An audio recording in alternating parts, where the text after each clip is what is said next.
Assalamualaikum warahmatullahi wabarakatuh.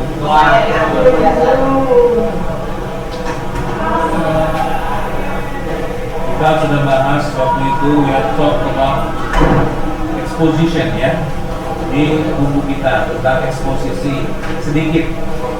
Cuman nanti ini Ustaz akan jelaskan lebih detail tentang eksposisi ya, lebih detail. Coba bagikan ini nanti lebihnya berusak balik. Kita pulang kita. Aku betulnya dan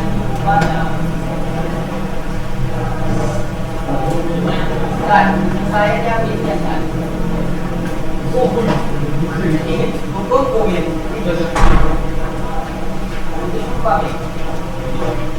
Ini masuk ujian ya, kita nanti ujian ini masuk. Berapa dulu?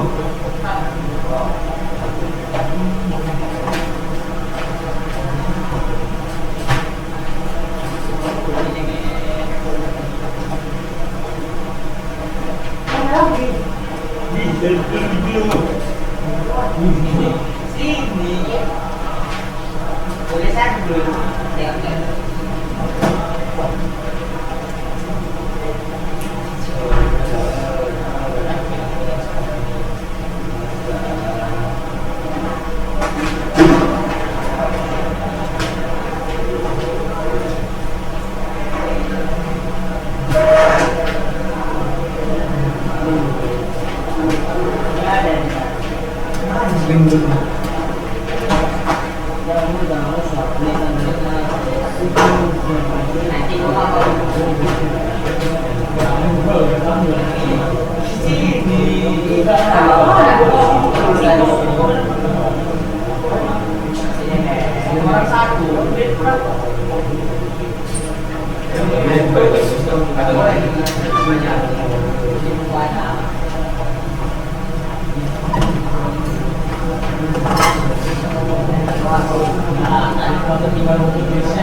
Ya,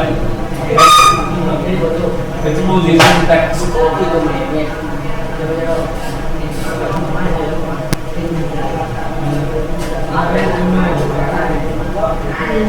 What is exposition text?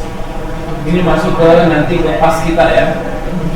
Kemudian yang masuk di pas, Ustaz kasih sekarang saja kisi-kisinya. Yang masuk di pas, ya, nggak salah satu yang masuk itu. Kemudian kisi-kisinya tentang apa namanya yang baru kita pelajari.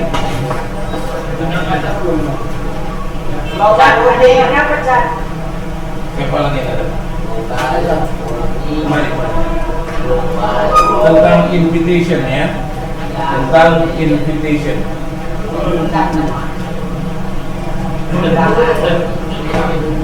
Iya, itu untuk kalian.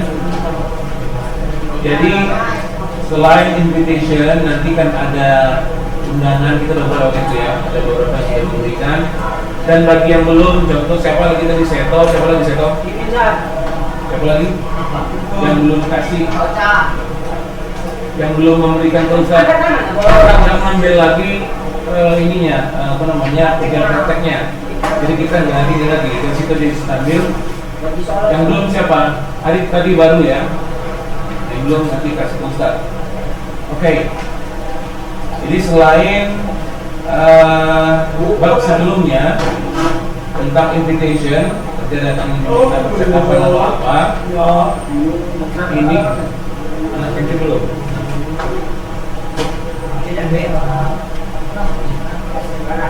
Ini juga masuk ya. Jadi teks eksposisi itu ada dua jenis. Yang satu analytical exposition, yang satu oratory expo. Kita lihat dulu apa itu teks eksposisi. Sebenarnya bahasan ini tidak hanya kamu temukan di bahasa Inggris, tapi juga di bahasa Indonesia ada. Ya, nanti ada misalnya teks eksposisi, scope, ada apa namanya perbandingan macam-macam. Jadi sama saja. Itu disebut dengan genre. Apa itu teks eksposisi? Eksposisi secara etimologi catat di situ.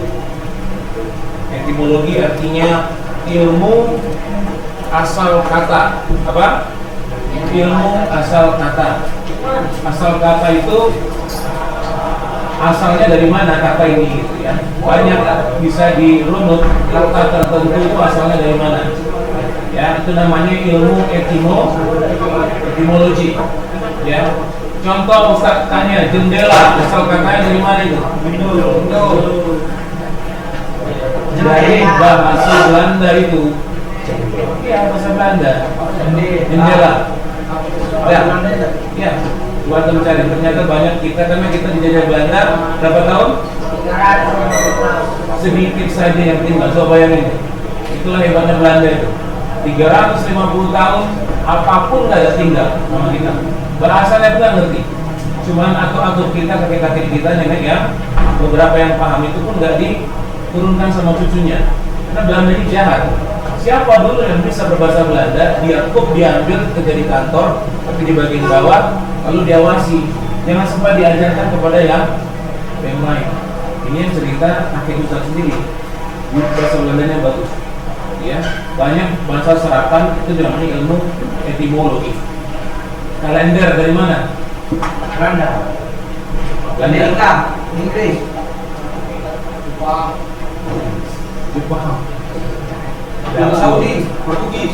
Yang dari Arab apa aja? Banyak ya. Siapa lagi? Arab. Serapan. Nah, itu ilmu etimologi yang dibahas. Nikmat, Arab kan? Ya. Kimia dari mana? Kata kimia. Inggris. Salah. Itali. Ini yang benar. Siapa? Itali. Bahasa Arab kan? Apa bahasa Arab kimia? Kimia. Kimia. Antum nggak tahu? Ya, dari bahasa Arab. Yang lucu satu cerita di underwear itu underwear kan?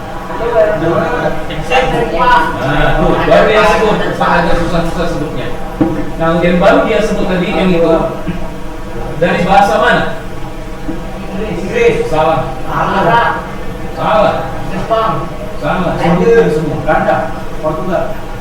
Apa tadi? Iya.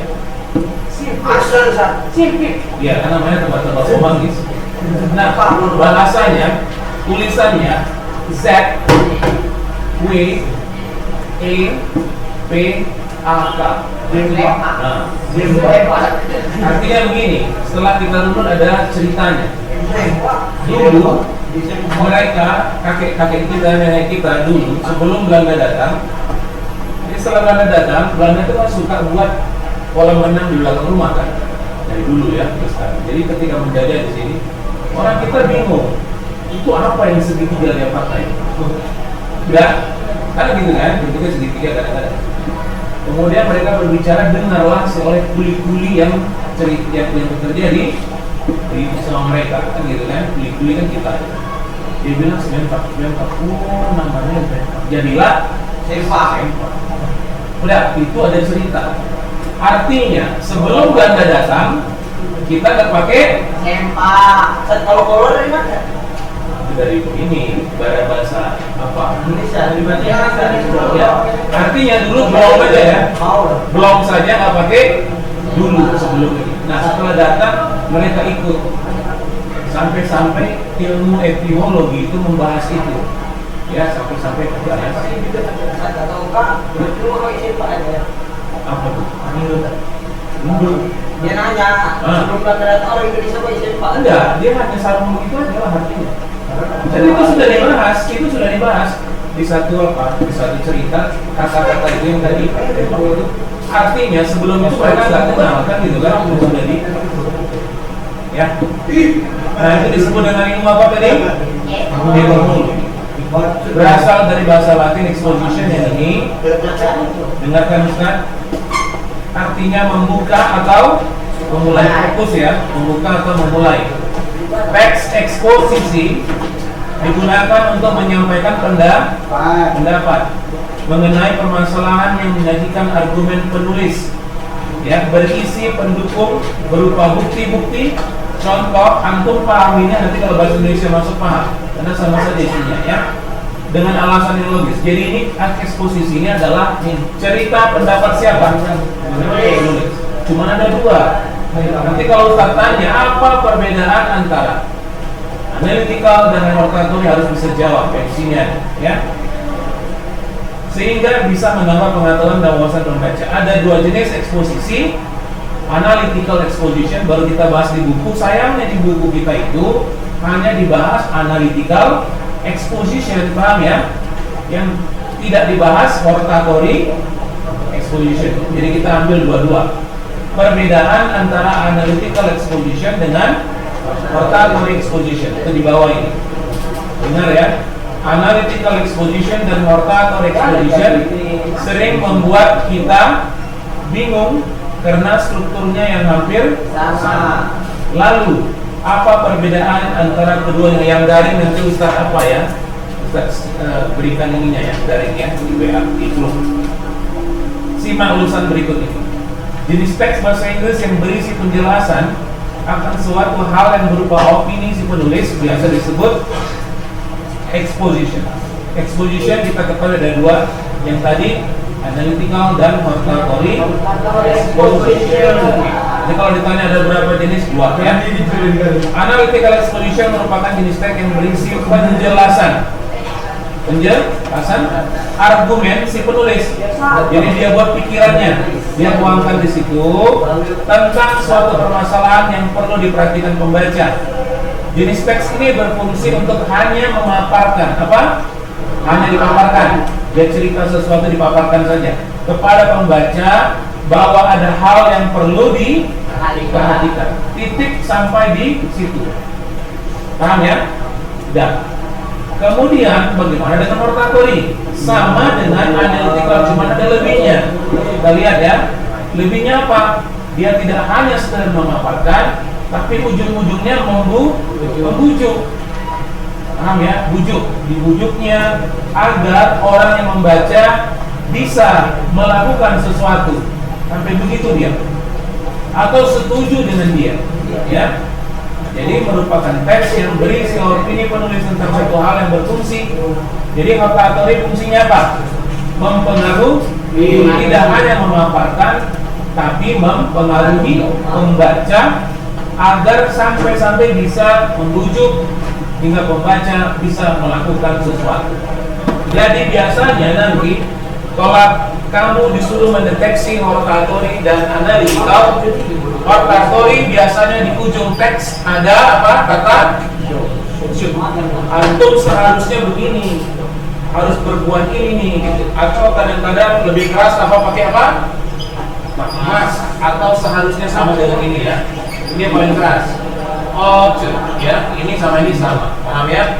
Nanti kalau Ustaz kasih nanti di apa namanya di ujian, pilih yang mana dari dua jenis teks ini, yang hortatory, yang mana yang analytical. Antum lihat kemana? Ke bawah. Kalau ada di akhir nanti ada should, seharusnya begini, maka dipastikan itu apa? Hortatory. Paham ya? Kalau enggak, berarti itu analytical. Hanya ngapain aja. Oke. Kita ke sini. Jadi kalau ditanya nanti perbedaannya udah tahu ya.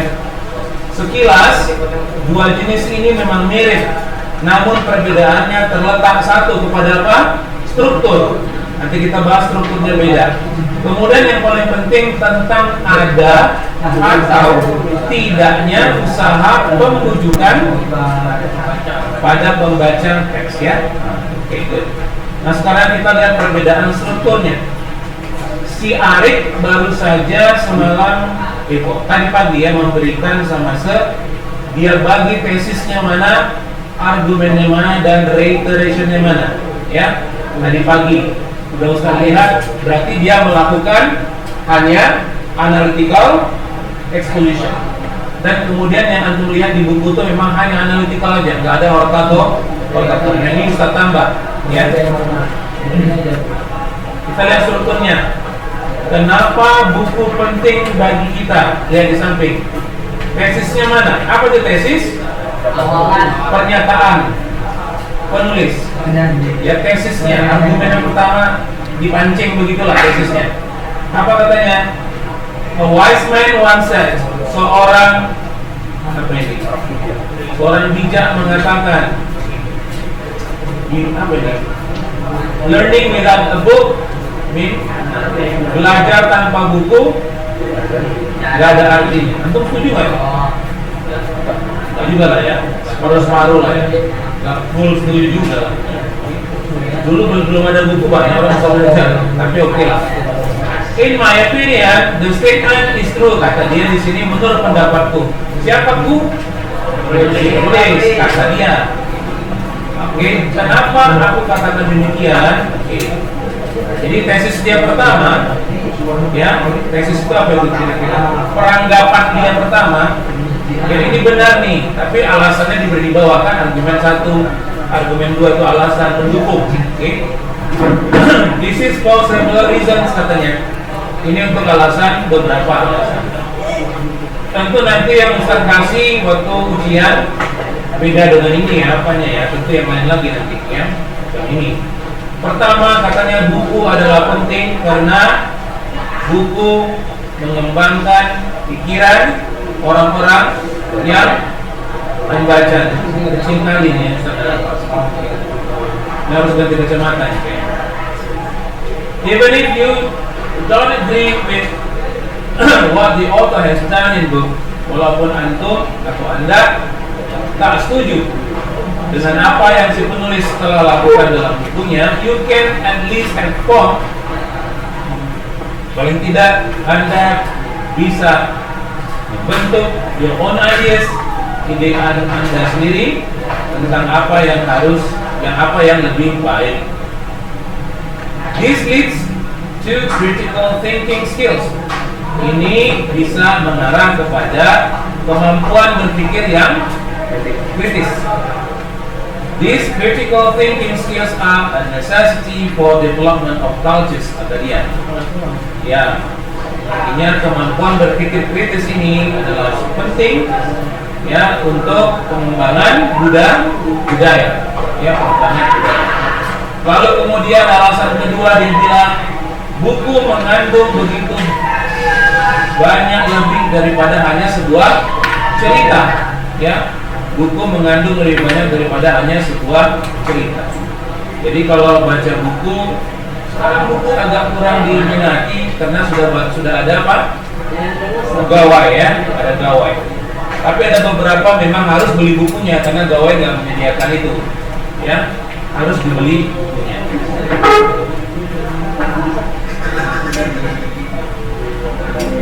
Sudah ada yang mau coba-coba buat e-book? Ada yang pernah buat e-book? Buat e-book? E-book? Oh, e-book. Coba buat e-book ya. Entah apa terserah. Entah buku, tapi buku digital. Ya, kemudian buat itu antum nggak sadar, udah sebulan 2 bulan udah selesai, kemudian antum pajang. Ada nanti masuk ke rekening antum nggak sadar total rekening antum sudah membengkak. Iya, gimana? Umur belum rekening kan? Ya, kalau memang umur belum cukup, udah buat minta sapunya mama. Oke, ibu atau ayah. Ya, buat e-book, kemudian jual e-booknya. Karena lebih untung daripada toko buku jarang mendatangkan. Kalau e-book itu semua baca ini kayaknya bagus ya. Tutorial apa kira-kira? Masak nasi goreng banyak kali ya bro. Tutorial apa kira-kira yang paling penting tapi buku nggak bisa diambil di mana-mana. Itu penting, cari idenya. Membuat apa? Ya kan? Jangan tutorial hacking. Ya. Itu kalau bisa tutorial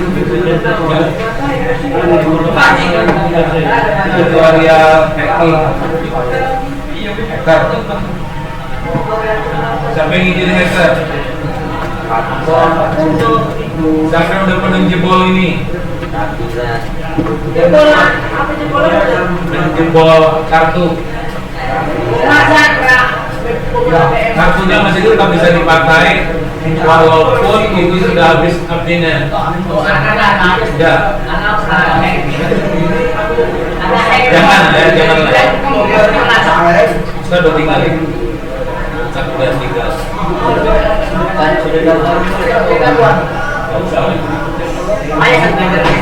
Dulu pas masa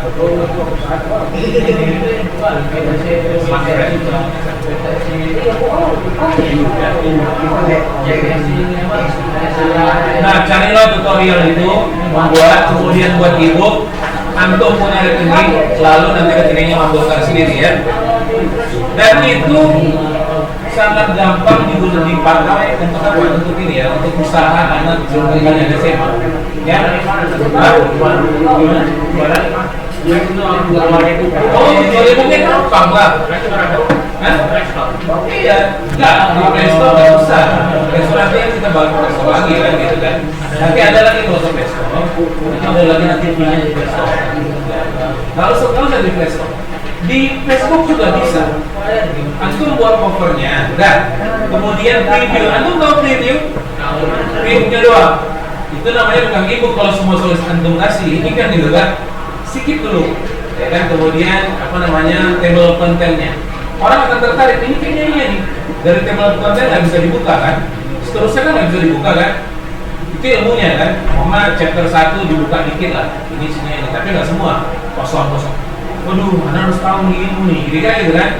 Entah apa aja, pasti sesuatu lah. Entah game atau apa, menguasai sebuah game, atau apa terserah. Orang akan beli itu, baru dihubungin, paham kan? Karena mau beli, cuan dan oke beli, antum harus bilang gitu aja. Anda harus apa namanya bayar dulu. Nanti setelah bayar, konfirmasi ke kita, baru kita kasih apa? Password untuk mendownload. Ini prosesnya apa? Setelah dia download ebooknya kan, download ebook artinya apa itu? Jadi, paham ya? Ada yang bisa buat otomatis, ada bisa buat otomatis ada. Dibuat otomatis, bayar, kemudian masuk otomatis bisa langsung download pastinya bisa ada. Nggak perlu, iya, nggak perlu lagi. Makanya bisa rekening membang. Iya, ada sekian. Antum jualan nggak lagi? Nggak menjadi kan? Boy beli, nggak gitu ya? Dia sendiri yang lihat kan? Iya nggak? Uangnya kan banyak. Dan sekarang yang lucunya kita kalah dengan emak-emak. Emak-emak buat resep yang agak susah dicari. Contohnya khas Medan apa? Soto Medan tentu lain dari soto Jakarta. Ada apa tuh? Gimana sih bagus ini? Ya buat ibu. Dah, antum bagus di game, bang. Menguasai gamenya harusnya begini. Buat bisa saja. Yang penting idenya. Antum bagus di bahasa Arab. Udah, buat ini buat macam ya, banyak ide lah. Cari idenya dan jual.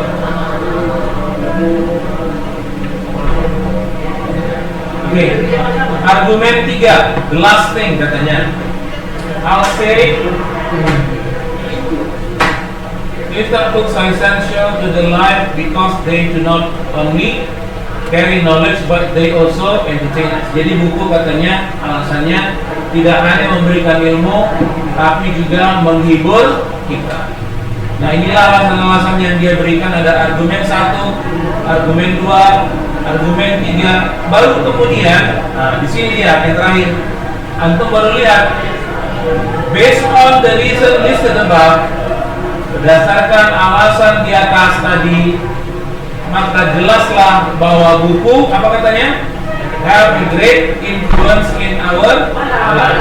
Tanpa buku kita belajar tak ada. Maksudnya kita tidak belajar apa? Sekarang saya tanya, ada membujuk nggak? Ada kan? Ini artinya apa? Analytical atau oratory?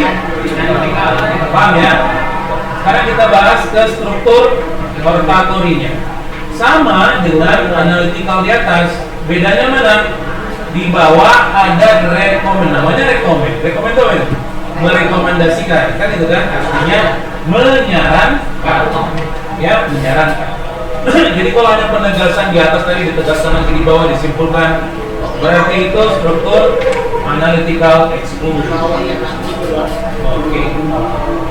Nah, recommendation, saran, pengaruh atau penunjukan dari sejenis tentang permasalahan yang diuraikan. Kita lihat corruption. Do you know what the meaning of corruption is? What is the relation between money and corruption? Apa hubungannya antara korupsi dengan uang katanya? Ternyata korupsi itu bukan hanya uang, waktu juga korupsi. Ya, korupsi waktu. Well, corruption is common everywhere in the world. Even in the United States, katanya it's just a matter of intensity. Sekarang bertanya, antum gaji apa nih ya, PNS, semua nih PNS, gajinya umpama dibuat sebulan itu 3 juta, PNS pertama. Kemudian dipikirkan 3 juta masih korupsi. Oh, ada ide, kita naikkan kesejahteraan para PNS. Sudah? Naikkanlah 2 kali lipat, 1 kali lipat aja. 6 juta. Akan terjadi korupsi masih? Ya. Oke. Dinaikkan lagi. Karena idenya gitu kan? Kesejahteraan naikkan gaji. Naikkan jadi 9 juta. Untuk masih korupsi. Mana masalahnya ini sekarang? Diri sendiri. Paham ya? Bukan masalah kesejahteraan dicekoki pun dia penuh mulutnya dengan apa? Duit. Dia masih tetap korupsi. Kata hadis apa? Ada hadisnya? Manusia itu selesai diam kalau mulutnya dipenuhi dengan tanah kan? Barulah dia tanah. Artinya apa itu? Mati. Jadi gimana menurut antum solusi korupsi tadi apa? Bunuh. Kalau bunuh kan hukum kan? Solusi. Tapi salah satu benar, membuat yang lain takut ya.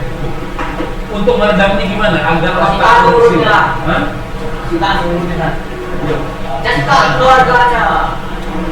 Miskinkan keluarganya. Jadi apa yang dikasihkan lagi? Ya, berarti apa itu? Yang memaji gitu. Gak tahu. Solusinya Makan buaya. Berarti apa solusinya? Solusi pegang korupsi. Kalau tadi sudah dikasih sejahtera dinaikkan bukan korupsi juga kita. Apa beda? Ini penjara 1 tahun di penjara enak. Apa pula penjara hukum aja penjara? Memang itu aslinya. Penjara enak. Kalau pakai AC penjaranya. Pakai AC ada kulkas, ada TV. Potong tangan. Kali. Sama aja. Kalau potong gini. Banyak masyarakat dunia yang membenci Saudi, ya kan? Hudud di sana, mencuri potong, tapi nggak secara selama potong tangan itu harus tahu lagi gimana. Potong tangan itu juga harus ada saksi kan gitu kan, yang menyelenggarakan siapa? Negara kan? Jangan sembarangan kan gitu kan. Tapi umpama itu dilakukan di Indonesia, apa yang terjadi? Demo. 1, 2, bisa jadi. Perang dunia. Akhirnya tumpah dan macam kan. Jadi Indonesia ini memang diawali bukan dengan negara Islam ya, diawali dengan teknologi kan gitu kan. Jadi susah. Apa jalan keluarnya korupsi? Inilah jalannya. Apa itu? Iya. Karena kita mayoritas siapa? Muslim. Nah, bagi yang bukan Muslim tentu diberikan anjuran kepada yang ya begitu. Jadi kembali ke diri masing-masing kan. Makanya kita bukan top down, tapi bottom up. Lo sudah pernah bilang kan? Udah pernah. Makanya bukan atas yang diganti, tapi perbaiki yang di bawah. Itu siapa itu metodenya? Metode Rasulullah kan? Bawah. Dia disuruh waktu itu di mana? Di mana ada dikasih jabatan, mau nggak dia? Dia tolak kan? Karena dia kembali ke umat, memperbaiki umat. Jadi siapa yang top down waktu itu yang kita tahu kan? Yang menawarkan top down itu kan? Kelompoknya kan udah tahu ya. Jadi,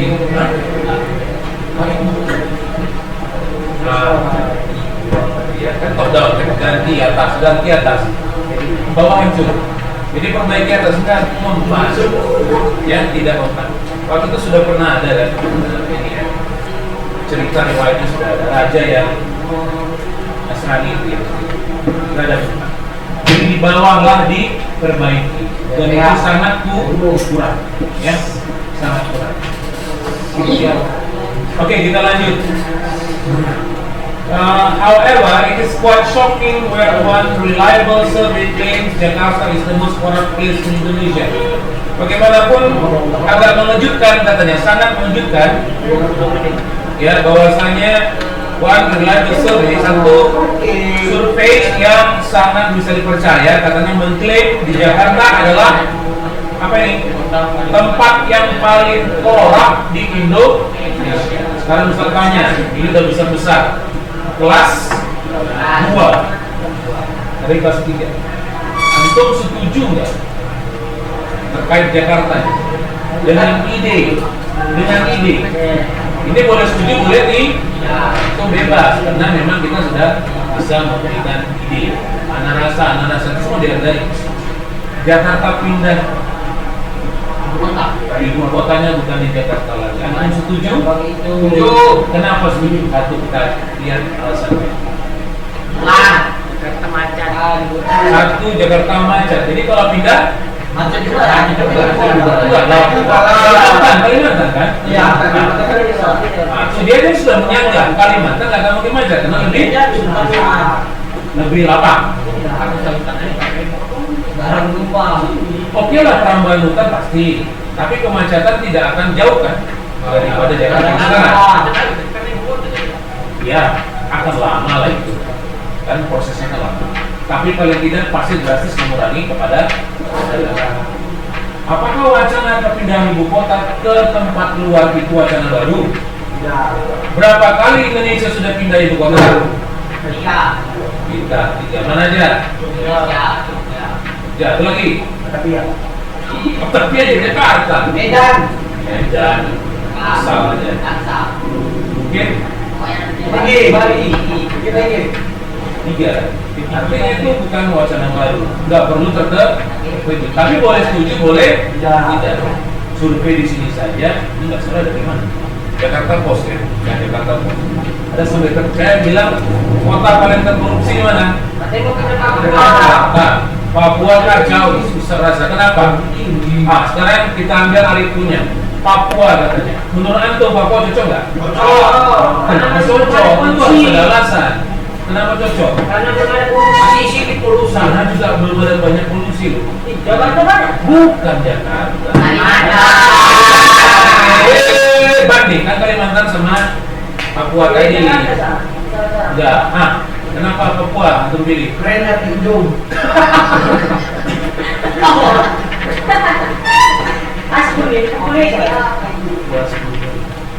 Keren di ujung. Aceh juga ujung tuh. Kenapa? Ke sana. Masih ada. Gini, kalau bisa pikir, kalau Papua tidak dipilih, bisa pikir ya, kenapa Papua nggak mereka pilih? Rentangnya tinggi. Ya. Antum ke sana, ini satu dari kita. Tapi nggak apa-apa. Memang fakta gimana? Tapi tidak semua. Mereka juga banyak mahasiswanya yang ke Indonesia. Di Jakarta mereka sudah banyak di sini orang Papua yang kuliah di sini banyak. Di mana? Iya, kita tahu lah, banyak. Nah, dan mereka yang kuliah itu yang demand itu rata-rata nasionalisme. Tapi antum ke sana, umumnya di luar kita dianggap apa? Penjajah aja. Penjajah. Sampai begitu, fitnah yang ditimbulkan dan rata-rata di sana. Ya. Siapa yang mendonasi senjata siapa? Ketangkap belakangan siapa? Orang-orang pemerintah yang ada di Papua. Udah, berarti nggak bisa dipercaya nasionalisme yang ketangkap. Udah, beberapa ya. Tapi banyak juga yang nasionalisme tinggi ya. Sekarang saya tanya, kenapa Papua tidak bisa keluar dari Indonesia seperti halnya Timur Timur keluar dari Indonesia? Karena Timur Timur itu memang dulu bergabung, maka punya hak untuk mengakomodasi. Kalau Papua diperjuangkan, beda kan? Ya diperjuangkan. Aceh. Aceh juga. Gabung ya. Nah, sekarang kan di Aceh di mana? Apakah dulu minta gabung atau memang diperjuangkan? Nggak tahu orang tahu. Atau lu bisa jawab kenapa Aceh di mana gitu kan? Aceh logis nggak untuk pisah? Logis Kenapa? kan? Hah? Logis. Nah, satu logis bilang, satu enggak. Kenapa aku bilang enggak? Karena Dari awal sudah. Orang Indonesia. Iya, paham kan? Diperjuangkan. Toto minta pisah. Siapa kita bisa kan? Aceh. Kamu itu kan minta pisah. Tahu gua.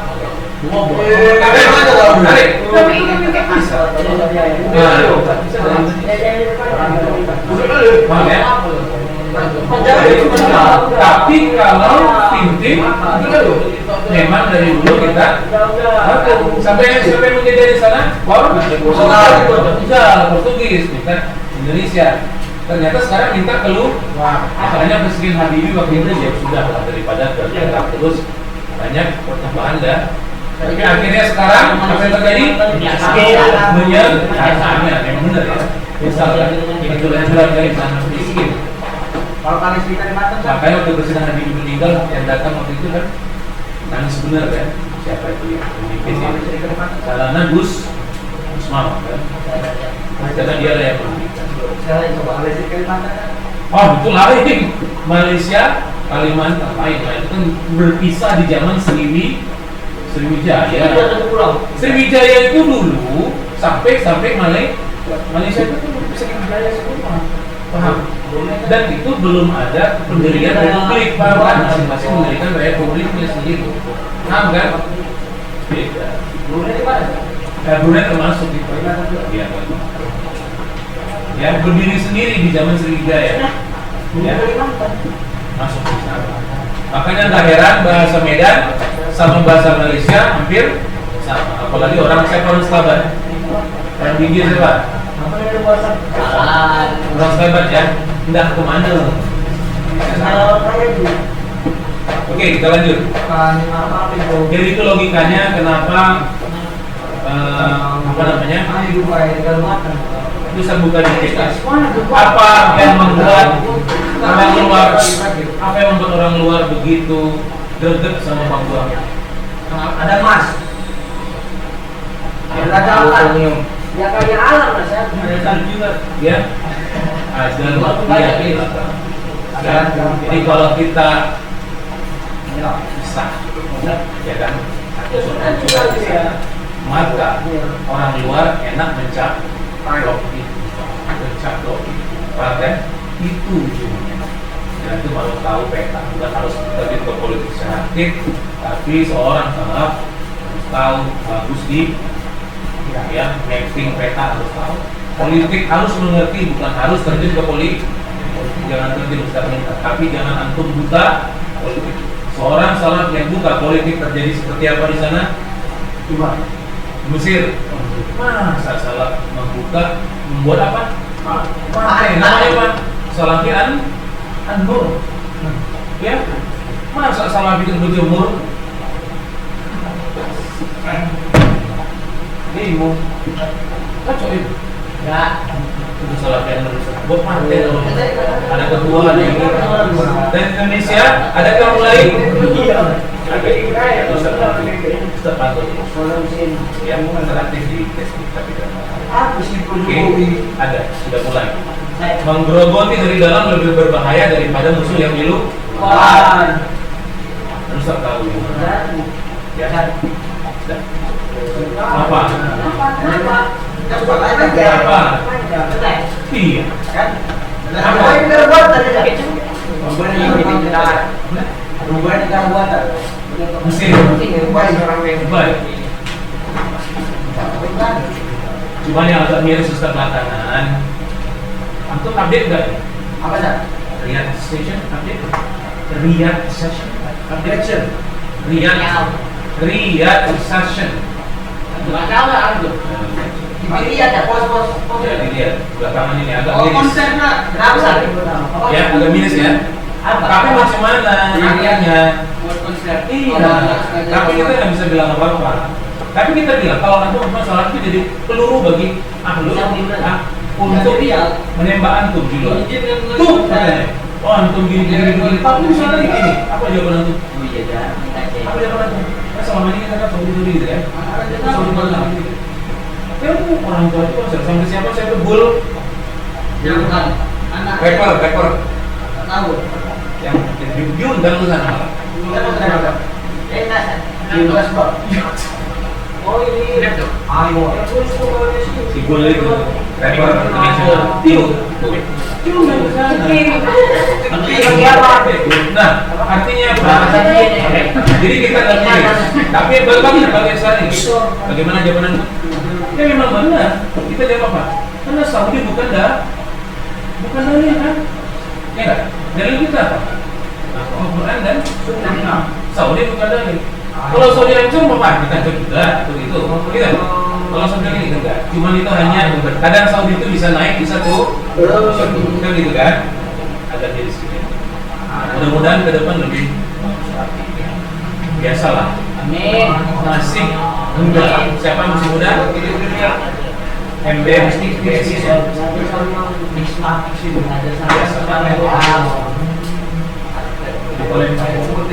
bukan dalil ya. Dalil kita apa? Bukan Saudi kan?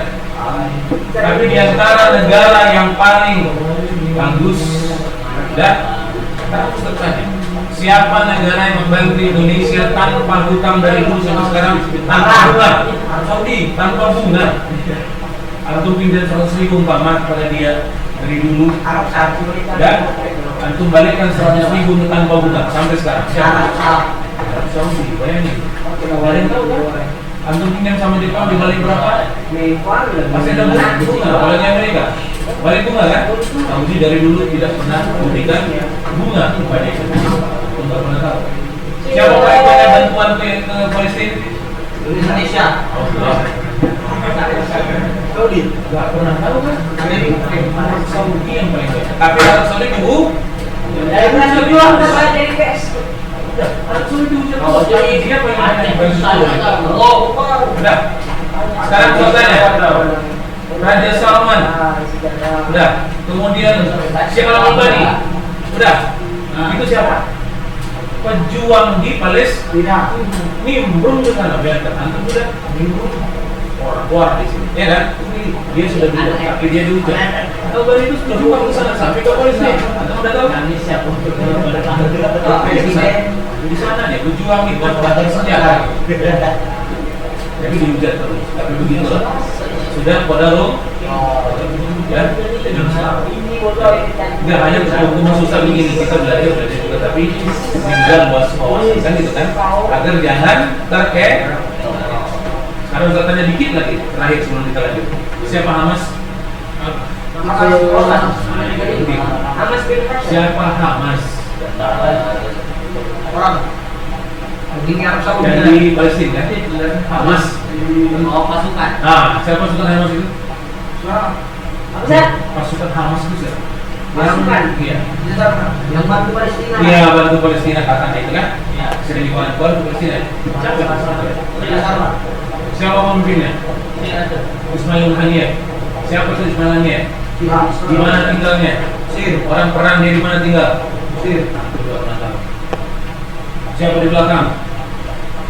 Datang kemari sumbangan, pakai poster besar, 200 posternya minta sumbangan. Dari mana? Hamas ini ke Palestina. Antum kasih? Karena nggak punya ilmu, antum cari ke besok. Setiap minggu depan mau tanya dikit. Terus masa. Ya Allah. Makanya. Saya tahu lah, belas mana kamu belajar. Ada buka dulu. Sekarang ini pemimpin kedua. Siapa namanya? Majil. Pakai. Siapa? Pakai. Ya Allah nggak dengar. Pakai. Adil. Dengar. Adil katanya pemimpin perang di satu daerah A. Dan dia berperan. Katanya dia rakyat dari situ. Memang di situ dia tinggal. Pemimpin perang di daerah A. Tapi Aidil tidak tinggal di daerah A. Dia pergi keluar. Dia suruh kawan-kawannya katanya di sana berperang melawan C. Dia saya tinggal di daerah B, daerah kaya. Dia keluar, bantu di sana di A, tapi tinggalnya di B. Dari paket situ. Kalian pikir siapa dia ya? B, dia naik pesawat jet pribadi, dia punya rumah mewah di B, tinggal di sana perang hancur-hancuran. Rakyat di A hancur jadi tameng. Udah, si Aidil jual, suara keluar minta sumbar. Aidil keluar, tengok di sana. Di sana dapat banyak, dikasih, dia tinggal di sana mewah-mewah dengan lucu-lucunya. Bagus Pak Aidil. Siapakah dia? Syiah di belakang. Paham? Siapa Ismail Haniah? Siapa yang mau bantu di belakang? Buka. Jangan asal datang kok masuk, kita salah. Cuma dong, begitu. Mas. Udah. Jadi itu di print clear. Apa? Semua di print. Tahu ya? Ayo kita lanjut. Ya bisa. Situ ini kan. Aduh, apa minggu depan ya. Nanti cari minggu depan. Nah, jadi bedanya di mana tadi? Itu udah guys ya. Sekali lagi ya, 2 menit lagi kok. Jadi menandakan bahwasanya dia kategori. Bagaimana menandakan kategori? Di belakang ada ya, ini. Contoh kita langsung ke recommendation lah. I believe we should, apa kan? Saya percaya we should start at the earliest stages in school, and I think everyone should be involved in that. Diminta kan, saya rasa everyone harus terlibat katanya kan dalam usaha. Kira dikit akhirnya dengan menghapus huruf ya. We must not, ada mas lagi di sini. Kita tidak harus begini-begini. Dia bujuk membaca dan ya, apa tuh? Nah, kita tidak harus banyak membuat perbedaan. Distinction. Terakhir ini dari struktur di atas perbedaan. Kalau saya tahu ini ya, dari struktur di atas perbedaan terletak di mana? Di akhir ya. Pada analytical exposition di akhir teks berisi tentang restatement. Apa restatement? Diulang-ulang lagi. Berarti kesimpulan. Ternyata kembali pendapat semata udah sebulan bla bla bla. Sedangkan pada mutator exposition pada bagian akhir merupakan rekomendasi, bukan saran, bahkan bisa jadi usaha mempengaruhi dari penulis agar pembaca melakukan atau tidak melakukan sesuatu sebagai upaya mengatasi permasalahan ini. Oke? Tunggu.